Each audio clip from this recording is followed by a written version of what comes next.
Assalamualaikum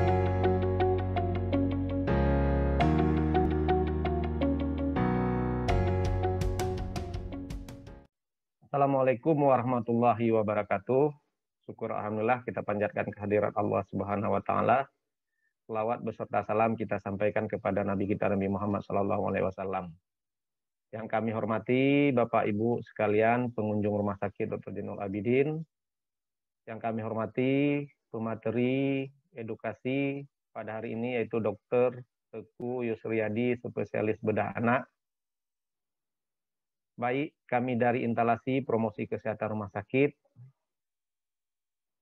akan menyampaikan edukasi pada hari ini yang nantinya akan disampaikan oleh Pak Menteri, yaitu tentang kegawat daruratan saluran cerna pada anak. Untuk lebih jelasnya, materi ini akan disampaikan nanti oleh Dr. Teguh Yusriyadi, spesialis bedah anak. Kepada dokter, kami persilakan. Assalamualaikum warahmatullahi wabarakatuh. Bertemu kembali pada pagi hari ini. Kita akan sedikit memaparkan tentang kegawat daruratan saluran cerna pada anak bersama kami, Dr. Teguh Yusriyadi, spesialis bedah anak, di mana oleh panitia kegiatan untuk edukasi kepada pasien pada hari ini mengangkat tema tentang kelainan pada bidang bedah anak. Nah, mungkin pada awal pembahasan kami mencoba menyampaikan ilustrasi bahwa kondisi organ-organ di dalam perut kita atau di dalam rongga abdomen itu sendiri dibagi atas organ-organ padat dan organ yang berongga. Nah, organ padat terdiri atas hati, ya, kemudian limpa, dan beberapa organ-organ kecil lainnya. Nah, kita akan coba fokus pada hari ini membahas organ-organ berongga yang bisa menimbulkan sumbatan atau kebocoran pada saluran cerna khususnya anak-anak. Nah, kita mulai dari mulut, ya, kemudian esofagus, ya, atau kerongkongan, kemudian lambung, usus halus, usus besar, dan sampai kepada anus. Jadi kalau kita ibaratkan saluran cerna kita, saluran organ berongga kita sebagai sebuah pipa, di mana bila ada sumbatan pada salah satu segmen tertentu, maka akan terjadi manifestasi klinis, ya, atau gangguan-gangguan yang berikutnya akan menyebabkan keluhan pada si anak. Nah, ini ya kalau kita ilustrasikan seperti yang kami sampaikan tadi, bahwa organ berongga yang ada di dalam tubuh kita ibaratkan sebagai sebuah pipa. Berikutnya kita coba lihat kembali bahwa ini salah satu contoh organ. Saya coba lihat, ya, lambung kita, ya, di mana walaupun diameternya agak lebih besar, tapi tetap seperti yang kami sampaikan tadi, berbentuk sebagai suatu segmen pipa atau organ berongga. Nah, makanan yang kita makan 4 sampai dengan 6 jam akan mengisi dari mulut ke lambung, kemudian usus halus sampai ke perbatasan usus besar nanti, ya, antara usus halus dan usus besar. Nah, di sini sari-sari makanan akan terserap oleh usus halus dan dimanfaatkan oleh aktivitas metabolisme yang ada di dalam tubuh. Nah, apabila makanan yang dialirkan, ya, terjadi sumbatan atau kondisi-kondisi kebocoran pada usus, maka akan menimbulkan keluhan pada si anak. Nah, nanti pada ilustrasi slide berikutnya akan kita coba sampaikan beberapa jenis penyakit yang sering ditimbulkan terutama pada anak-anak. Nah, ini kalau kita coba jelaskan secara sekilas tentang bagaimana muntah itu terjadi, karena muntah merupakan suatu tanda-tanda adanya sumbatan pada usus bagian atas, ya. Nah, kita melihat apabila sebuah wadah yang seharusnya diisi oleh air 100 cc, maka apabila kita memberikannya lebih dari 100 cc, maka sisanya tersebut akan dikeluarkan kembali dari wadah tersebut, atau kita katakan sebagai suatu proses muntah, ya. Jadi sebuah pipa, ya, dari atas sampai ke bawah, ya, bila di area tertentu Kita melihat ya, adanya sumbatan ya atau permasalahan di bagian usus, maka akan terjadi pengeluaran berbentuk muntah. Nah, muntah ini kecenderungannya terjadi di area-area usus bagian atas ya. Nah, perlu kita ketahui Bapak Ibu peserta edukasi bahwa muntah yang ditimbulkan juga harus kita nilai apakah muntah tersebut secara kualitas dan kuantitasnya harus kita nilai. Apakah yang pertama warna muntah ya. Warna muntah, kalau muntah tersebut warna makanan atau warna kuning Bapak Ibu, itu artinya letak sumbatan tersebut berada pada sisi usus bagian atas.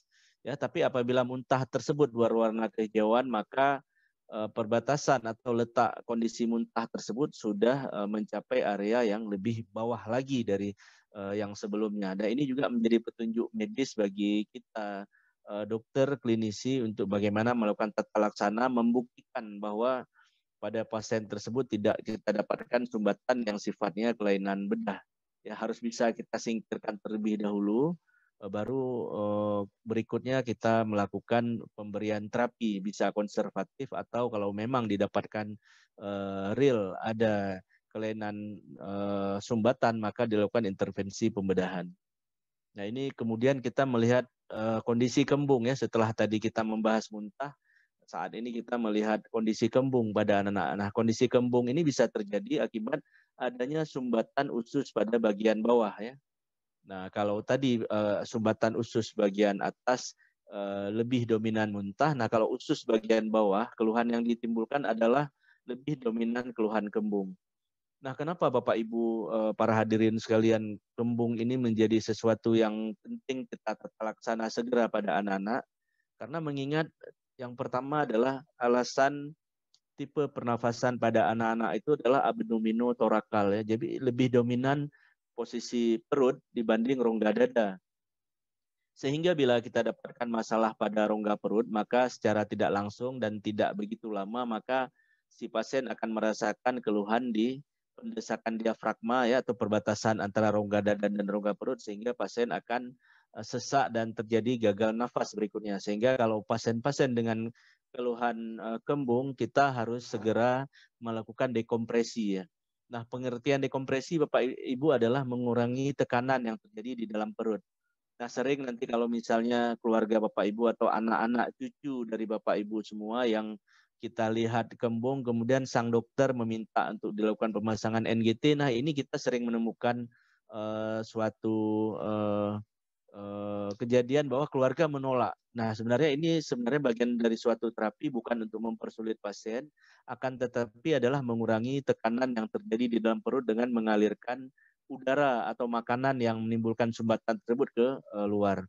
Kenapa Bapak Ibu? Karena kalau tidak dipasang selang lambung tersebut atau selang NGT tersebut, maka dikhawatirkan makanan muntahan yang akan keluar nantinya masuk ke saluran nafas.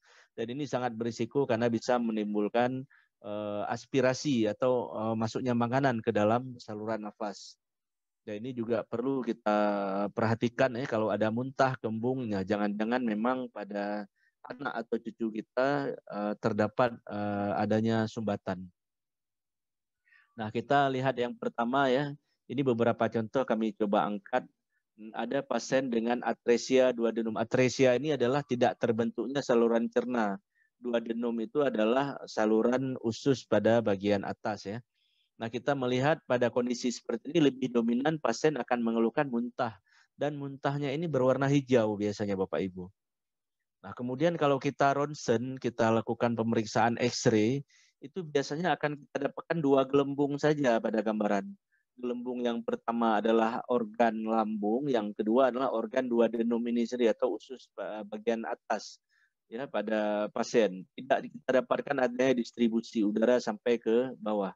Dan ini menunjukkan bahwa adanya kebuntuan dari saluran usus dan memang secara klinis ini perlu penanganan segera dari dokter bedah anak untuk melakukan intervensi ya dengan melakukan penyambungan usus pada pasien ini. Nah, ini saya coba ilustrasikan ya apa yang saya sampaikan tadi, bahwa di bagian atasnya besar namun di temuan secara klinis di bagian bawah ususnya akan kecil sekali karena didapatkan adanya kebuntuan. Dan ini gejala dominannya adalah pasien akan mengeluhkan muntah ya. Pasien kecenderungan tidak akan kembung Bapak Ibu. Nah berikutnya, nah ini kelainan yang lebih bawah lagi dari duodenum tadi yaitu jejunoileal atresia ya. Nah, jadi adanya kebuntuan pada usus bagian atas. Jadi Bapak Ibu ada suatu konsep yang penting sekali secara awam kami coba sampaikan bahwa semakin ke bawah letak sumbatan usus atau tidak terbentuknya usus pada anak-anak, maka kecenderungan terjadi proses kembung akan lebih besar ya. Nah kita melihat ini ada tulisan bowel contour ini ada bentuk gambaran usus di perut si anak. Kenapa? Karena ada upaya gerakan usus ya, peristaltik usus dipompa untuk menuju ke bagian bawah. Namun karena ada sumbatan ya, atresia atau stenosis atau apapun itu ya, yang terjadi di bagian bawah sehingga membuat usus berusaha keras mendorong material makanan sampai ke bawah. Sehingga kalau kita lihat perut si anak akan terdapat gambaran seperti ada gerakan usus ya. Nah kemudian kalau kita lihat di bagian bawah temuan operasi kita ada bagian segmen yang besar, kemudian ada bagian usus yang kecil. Nah ini menunjukkan bahwa adanya tidak terbentuknya usus pada segmen tertentu di bagian bawah. Nah ini ya gambaran beberapa operasi kita setelah kita bebaskan ya. Kemudian kita lakukan penyambungan dan biasanya pada kasus-kasus sumbatan usus yang bagian bawah kita akan memberikan terapi ya, tidak langsung disambung Bapak Ibu tapi di usus tersebut dikeluarkan sementara waktu di dinding perut ya kalau kita istilahkan sebagai stoma ya, bisa ileostomi atau kolostomi ya, untuk mengeluarkan makanan sementara karena kondisi pasien darurat dan tidak memungkinkan kita untuk melakukan penyambungan. Nah nanti setelah kondisi stabil ya 1-2 bulan kemudian akan dilanjutkan penyambungan usus tersebut. Nah ini kita melihat kasus yang sering juga kita jumpai ya. Dalam 1 minggu saat ini kami bisa mendapatkan 5-7 pasien dengan kondisi hernia. Jadi hernia ini harus kita ketahui Bapak Ibu tidak hanya terjadi pada orang dewasa, pada anak-anak juga sering kita dapatkan kasusnya. Namun perbedaannya adalah pada orang dewasa biasanya ada dinding yang lemah pada sisi perut, pada sisi dinding perut, namun pada anak-anak yaitu terjadinya akibat tidak menutupnya prosesus vaginalis atau saluran yang menghubungkan rongga perut sama rongga di selangkangan ya sampai dengan ke testis sehingga kalau kita lihat ada penonjolan sumbatan yang materialnya adalah usus yang masuk atau organ-organ di dalam rongga perut yang masuk ke dalam area tersebut dan ini biasanya kalau yang masuk tersebut usus maka akan memberikan gambaran kembung juga pada anak-anak dan ini harus segera kita tata laksana. Nah ini ya yang kami sampaikan tadi ada saluran usus yang terperangkap di dalam rongga yang sempit tadi sehingga menimbulkan dilatasi atau membesarnya perut karena adanya sumbatan dari usus tersebut. Nah kemudian yang sering juga terjadi usus buntu ya atau apendisitis. Nah ini Bapak Ibu nanti coba diamati ya kondisi anak-anak di rumah. Kalau si anak dengan riwayat tidak suka makan sayur buah atau makanan-makanan berserat ya, kemudian minumnya juga kurang ya, dan mengeluh nyeri di sisi kanan bawah, perut kanan bawah, maka jangan-jangan harus kita pikirkan ini suatu kelainan usus buntu. Dan ini kasusnya lumayan sering ya kalau kita temukan di usia-usia anak sekolah ya. Pada usia 7 sampai 12 tahun biasanya sering kita dapatkan anak-anak dengan keluhan nyeri perut yang hebat sekali di sisi kanan bawah. Dan biasanya akan terlihat kalau anak berjalan maka dia akan lebih cenderung memegang sisi perut yang kanan dalam kondisi sedikit menunduk. Nah, kalau kondisi ini ada Bapak Ibu tidak perlu berlama-lama maka segera datang ke pusat layanan kesehatan, puskesmas, klinik untuk mendapatkan informasi dan rawatan lanjutan nantinya. Nah ini ya usus buntu yang kita potong beberapa gambar kita cuplik dari hasil operasi kita dan kebiasaan seperti gambar di sisi kanan bawah ya pada slide kami yang ada duk berwarna hijau ternyata hampir mungkin 70% lebih sumbatan tersebut kita temukan adanya fekalit Bapak Ibu atau material feses yang keras di lumen appendix. Nah, ini terjadi akibat anak-anak yang tidak suka mengkonsumsi makanan-makanan yang tinggi serat, ya, sehingga saat kita temukan ternyata sumbatan atau infeksi yang ditimbulkan pada sumbatan usus buntu tersebut diakibatkan oleh adanya material feses yang keras atau kita namakan sebagai fekalit. Nah, ini kalau tadi kita berbicara tentang sumbatan-sumbatan di usus, ini juga klinis kita melihat adanya perforasi atau pecahnya, bocornya saluran usus akibat proses infeksi atau lainnya. Nah, pada kondisi ini kita bisa melihat bahwa bila ini terjadi, kita curiga ada bocor usus, sebagai informasi awam Bapak Ibu di rumah, silakan melihat area sekitar pusar. Kalau sudah ada gambaran kemerahan seperti ini, ini jangan-jangan Bapak Ibu, jangan-jangan ini adalah suatu kebocoran usus ya. Nah, pada bayi sering kita dapatkan akibat pemberian susu formula. Pada bayi-bayi dengan berat badan lahir yang sangat rendah ya dan kondisi yang tidak baik, bila dikasih susu formula maka dikhawatirkan usus belum siap menerima pemberian susu tersebut dan bisa mengakibatkan adanya kebocoran pada usus. Nah, ini sering kita dapatkan pada bayi-bayi yang diberikan susu formula. Sehingga inisiasi untuk pemberian ASI secara dini itu sangat-sangat dianjurkan. Nah, kemudian kelainan kegawat darurat pada saluran cerna juga selain tadi kasus sumbatan ya atau kebocoran juga bisa diakibatkan oleh trauma Bapak Ibu. Sekarang banyak kita dapatkan ya anak-anak dengan mungkin berkelahi atau ada bermain bersama teman-teman kemudian tercolok besi ya, kemudian kena material lainnya sehingga ada apa namanya tusukan dan proses yang menyebabkan benda-benda tersebut masuk ke rongga perut. Dan ini harus kita nilai ya kalau kondisi stabil biasanya bisa kita coba konservatif. Tapi apabila terjadi perdarahan aktif ya ini dokter bedah harus mengambil sikap untuk melakukan tindakan sesegera mungkin. Nah, ini juga sering ya Bapak Ibu pada usia 6 sampai 8 bulan biasanya akibat perubahan pola makan ya, makan cair ke proses makan padat diberikan pada anak-anak sehingga pergerakan usus yang terjadi secara cepat dan tiba-tiba membuat satu segmen usus masuk ke dalam usus yang lainnya. Nah, ini juga sering kita lihat kalau anak-anak rewel di rumah ya sering nangis ya usia-usia 6 bulan ke bawah itu jangan-jangan mungkin ada segmen usus yang masuk ke segmen usus lainnya ya. Nah, ini yang kita khawatirkan kalau ini terjadi dan terjerat nggak bisa lepas lagi, maka akan didapatkan adanya kembung perut dan gejala klinis yang paling sering adalah BAB, lendir darah ya. Jadi si anak akan mengeluarkan material fesesnya dalam bentuk lendir dan darah. Nah, kalau ini Bapak Ibu lihat pada pampers si anak, maka jangan ragu dan jangan lama-lama ditunggu, segera dibawa ke pusat layanan kesehatan untuk mendapatkan layanan dan terapi berikutnya oleh dokter yang bertugas ya. Nah, demikian mungkin sebagai informasi dari kami tentang beberapa kasus kegawat daruratan pada saluran cerna anak. Semoga dapat kita ambil hikmahnya dan bila terjadi pada keluarga kita ya, anak kita, cucu kita di rumah, maka Bapak Ibu seperti yang kami sampaikan tadi, bila didapatkan adanya gejala muntah yang terus-menerus ya, kemudian didapatkan ada kembung, tidak bisa BAB, pikirkan jangan-jangan pada anak tersebut kita dapatkan adanya sumbatan atau keluhan pada saluran cerna dan ini harus segera kita letak sana. Kenapa Bapak Ibu kami sampaikan demikian? Karena keterlambatan yang terjadi maka akan berdampak risiko pada si anak.